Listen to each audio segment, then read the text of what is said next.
Hi hello ನಮಸ್ತೆ friends, ನಾನು ನಿಮ್ಮ ಕನ್ನಡಿಗ ಮಾತಾಡ್ತಿರೋದು. ಏನಪ್ಪ ಅಂತಂದರೆ, ಇಷ್ಟು ದಿನ ಗಾಸಿಪ್ಗಳು ಓಡಾಡ್ತಿತ್ತು. RCB ಮಾರ್ತವ್ರೆ, RCB ಇವ್ರು ತಗೊತಾರೆ, ಇಲ್ಲ ಇಲ್ಲೇ ನಮ್ಮ ಫ್ರಾಂಚೈಸಿಲೇ ಒಂದು ಫ್ರಾಂಚೈಸಿ ಓನರ್ ತಗೊತವ್ರೆ, ಈ ಟಾಕ್ಸ್ ಎಲ್ಲ ಇತ್ತು. ಅದಕ್ಕೊಂದು ಬ್ರೇಕ್ ಹಾಕಿದೆ RCB ಓನರ್ ಆಗಲಿ ಮ್ಯಾನೇಜ್ಮೆಂಟ್ ಆಗಲಿ. ಅಂದರೆ ರಾತ್ರೋರಾತ್ರಿ ಡಿಸೈಡ್ ಮಾಡಿಬಿಟ್ಟು ಮಾರ್ಚ್ 31, 2026 ಒಳಗೆ ಬೇರೆ ಓನರ್ ಬರ್ತಾರೆ ಅಂತ ಅನೌನ್ಸ್ ಮಾಡಿಬಿಟ್ಟಿದ್ದಾರೆ RCB ಅವರು. ಯಾರನ್ನ ತಗೊಳ್ಳಿ, ಏನಾರು ಮಾಡ್ಕೊಳ್ಳಿ ಹರಾಜು. ಅದರಲ್ಲಿ ಸ್ವಲ್ಪ ಸರ್ಟೈನ್ ಆಫ್ ಕಂಪನಿಗಳು, ಅದರಲ್ಲಿ ಒಂದು US ಬೇಸ್ಡ್ ಒಂದು ಕಂಪನಿ ಅಪ್ರೋಚ್ ಮಾಡವ್ರೆ. ಸೊ ಇವರು ಏನಕ್ಕೆ ಮಾರ್ತವ್ರೆ ಪಾಯಿಂಟು, ಅವ್ರು ಏನು ಎಕ್ಸ್ಪ್ಲನೇಷನ್ ಕೊಡ್ತವ್ರೆ ಅಂತಂದರೆ, ಚಿನ್ನಸ್ವಾಮಿ ಸ್ಟೇಡಿಯಂ ಈಚೆಗಡೆ 11 ಜನ ಸತ್ತೋದ್ರು, ಮತ್ತು ಎಷ್ಟೋ ಸುಮಾರು ಜನ ಇಂಜುರಿ ಆದರು. ಅದರಿಂದ ನಮ್ಗೆ ಮನ್ಸು ನೋವಾಗ್ಬಿಟ್ಟೈತೆ. ಅವನ ಅಜ್ಜಿ ನಮ್ಮ ಕೈಲಿ ಆಯ್ತಾ ಇಲ್ಲ, ಮತ್ತು ನಮ್ಮ ಶೇರ್ ಹೋಲ್ಡರ್ಸು ನಮಗೆ ಸಪೋರ್ಟ್ ಮಾಡಲ್ಲ ಅಂತ ಹೇಳ್ಬಿಟ್ಟಿದ್ದಾರೆ. ಯಾವುದ್ರಿ ಇದ್ರು ಬುಲ್ಶೀಟ್. ಇವೆಲ್ಲ ಒಂದು ಮ್ಯಾಟ್ರಾ? ಹೇಳ್ರಿ ಡೈರೆಕ್ಟಾಗಿ.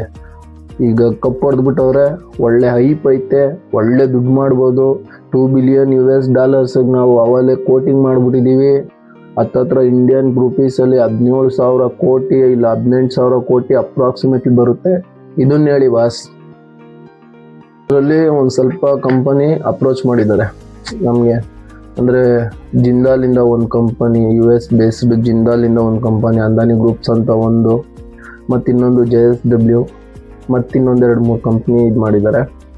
ಏನಪ್ಪ ಆಗುತ್ತೆ, ಇಷ್ಟು ಜನ ಅಪ್ರೋಚ್ ಮಾಡ್ತಾ ಇದ್ದಾರೆ, ಯಾರು ತಗೋಬೋದು ಅಂತಂದರೆ ಅದು ಡಿಪೆಂಡ್ಸ್ ಆನ್, ಇವಾಗ ಅವರು ಬೆಟ್ ಮಾಡಿ ಕೂಗ್ತಾರೋ ಇಲ್ಲ ಅಂತಂದರೆ ಒಂದು ಸರ್ಟೈನ್ ಅಮೌಂಟು ಎಕ್ಸ್ಟ್ರಾ ಮಾತಾಡಿ ಕೊಡ್ತಾರೋ ಗೊತ್ತಿಲ್ಲ. ಬಟ್ 31 ಮಾರ್ಚ್ 2026ಗೆ ನಮಗೆ ಓನರ್ ಚೇಂಜ್ ಆಗೇ ಆಯ್ತಾರೆ, ಇದು ಕನ್ಫರ್ಮ್ ಮಾಡಿಬಿಟ್ಟಿದ್ದಾರೆ. ಸೊ ಇಷ್ಟು RCBದು. RCB ಇವಾಗ ಹೆಂಗೆ ಅಂದರೆ, ರೇಸಲ್ಲಿರೋ ಫಸ್ಟ್ ಇರೋ ಕುದುರೆ. 18 ವರ್ಷದಿಂದ ಓಡ್ತಾ ಇತ್ತು, ಅದು ಬೇರೆ ಪ್ರಶ್ನೆ.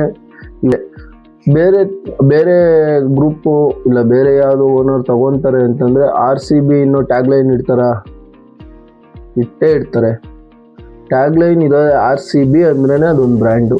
ನೀವು ಅದೇ ಇವಾಗ ರಾಯಲ್ ಚಾಲೆಂಜರ್ಸ್ ಬೆಂಗಳೂರು ಒಂದು ಬ್ರ್ಯಾಂಡ್, ಯಾವುದೋ ಒಂದು ಎಣ್ಣೆ ಇದಿದೆ ನೇಮು, ಅದನ್ನು ತೆಗೆದುಬಿಟ್ಟು RCBಗೆ ಬೆಂಗಳೂರೇ ಇರುತ್ತೆ, RCಗೆ ಬೇರೆ ನೇಮ್ ಚೇಂಜ್ ಮಾಡ್ಬೋದು ಏನಾದರೂ ಹೊಸ ಬೇರೆ. ಬಟ್ ನಾವು ಶಾರ್ಟ್ ಫಾರ್ಮಲ್ಲಿ ಕರೆದಾಗ RCBನೇ ಬರಬೇಕು ಅನ್ನೋ ಒಂದು ಮೈಂಡ್ ಸೆಟ್ ಇದ್ದೇ ಇರುತ್ತೆ. ಯಾಕಂದರೆ ಆ ಬ್ರ್ಯಾಂಡ್ ಮೇಲೆ ನೇಮು, ಅದನ್ನು ಚೇಂಜ್ ಮಾಡೋಕ್ಕಲ್ಲ. ಅದನ್ನು ಚೇಂಜ್ ಮಾಡಬೇಕಂದ್ರೆ ಸಖತ್ ಪ್ರೋಸೆಸ್ ಇದೆ.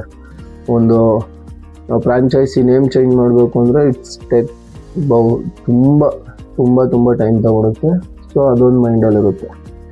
ಇಷ್ಟು ಹೇಳ್ತಾ, ಈ ವಿಡಿಯೋ ನಿಮ್ಗೆ ಇಷ್ಟ ಆಗಿದರೆ ಸಪೋರ್ಟ್ ಮಾಡಿ, ಸಬ್ಸ್ಕ್ರೈಬ್ ಮಾಡಿ, ಲೈಕ್ ಮಾಡಿ. Thank you.